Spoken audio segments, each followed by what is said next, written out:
With an area of over 17 million square kilometers, Russia is by far the largest country in the world. It is about 47 times the size of Germany and covers about 1/9 of the landmass of the entire Earth.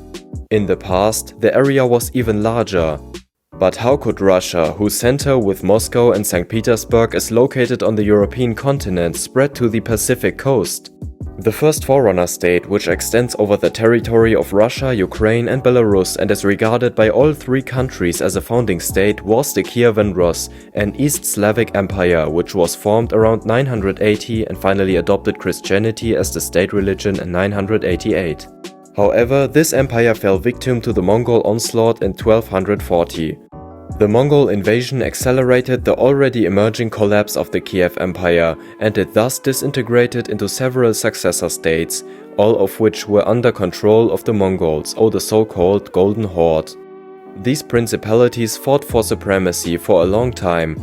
Eventually, the Moscow Principality emerged victorious from these battles, as its leader Ivan the Great succeeded in ending Mongol rule and uniting all Russian states under one banner.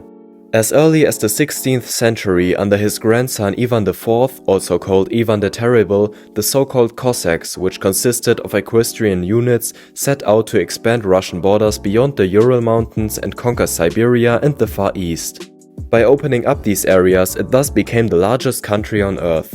The Asian part still makes up 77% of the Russian territory. During the expansion towards the east, the Russians did not encounter any great resistance, which is why even larger territories fell to Russia. Therefore, already in 1645, the Russians reached the Pacific coast and were able to take possessions of the intervening territories. The reasons for the quick and easy conquest were, on the one hand, the low population density of the eastern territories. Even today, the population density is only 2 inhabitants per square kilometer. In the 17th century, it was much less. On the other hand, most of the Siberian tribes voluntarily accepted Russian rule of their own accord, as they were given extensive internal autonomy and were allowed to continue their traditions. Russia guaranteed security in exchange for tribute and taxes. Through this agreement, the conquest was largely peaceful. Towards the west and south, however, the expansion proceeded much more slowly. The reason for this was that the Russian Empire encountered far stronger and more influential opponents there, such as Poland, Lithuania and the Ottoman Empire. From the 17th to the 20th century, there were repeated wars and battles against these countries and their successor states. In the process, Tsar Peter I, with the reforms named after him, modernized the Russian Empire, which has been imperial since 1721, and brought it closer to Western Europe, allowing the empire to consolidate and further expand its great power status. After defeating the Grande Armée in Napoleon's Russian campaign in 1812, the Russian Empire further consolidated its status as a great power on the European mainland. Eventually, the Russian Empire attained a fabulous size, surpassing modern-day Russia at 21.8 million square kilometers. However, it became an increasingly difficult task to govern this vast country. As early as 1865, a Russian official warned that Russia was growing too large to understand what was happening on its borders. This was one of the reasons why Russia sold Alaska to the United States in 1867.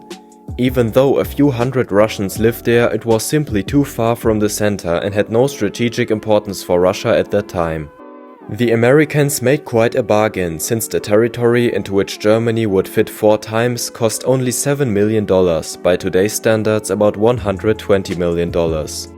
The February and October revolutions in 1917 during World War I ended Tsarist rule over Russia and subsequently created the Socialist Soviet Union, which existed until 1991. The Soviet Union was even larger than the Russian Empire. Its total area was 22.4 million square kilometers. With the disintegration of the USSR into 15 different states, today's Russia came into being. Despite its huge territory, Russia today ranks only 9th in the world in terms of population, with 146 million inhabitants. Countries such as Bangladesh and Pakistan, whose area is much smaller, are far ahead of Russia. The reason for this is that large parts of the Far East and Siberia, especially in the north, are virtually uninhabitable due to the harsh climate and permafrost soils. About 77% of Russia's population, equivalent to about 110 million inhabitants, now lives west of the Urals, especially in the two largest metropolises, Moscow and St. Petersburg.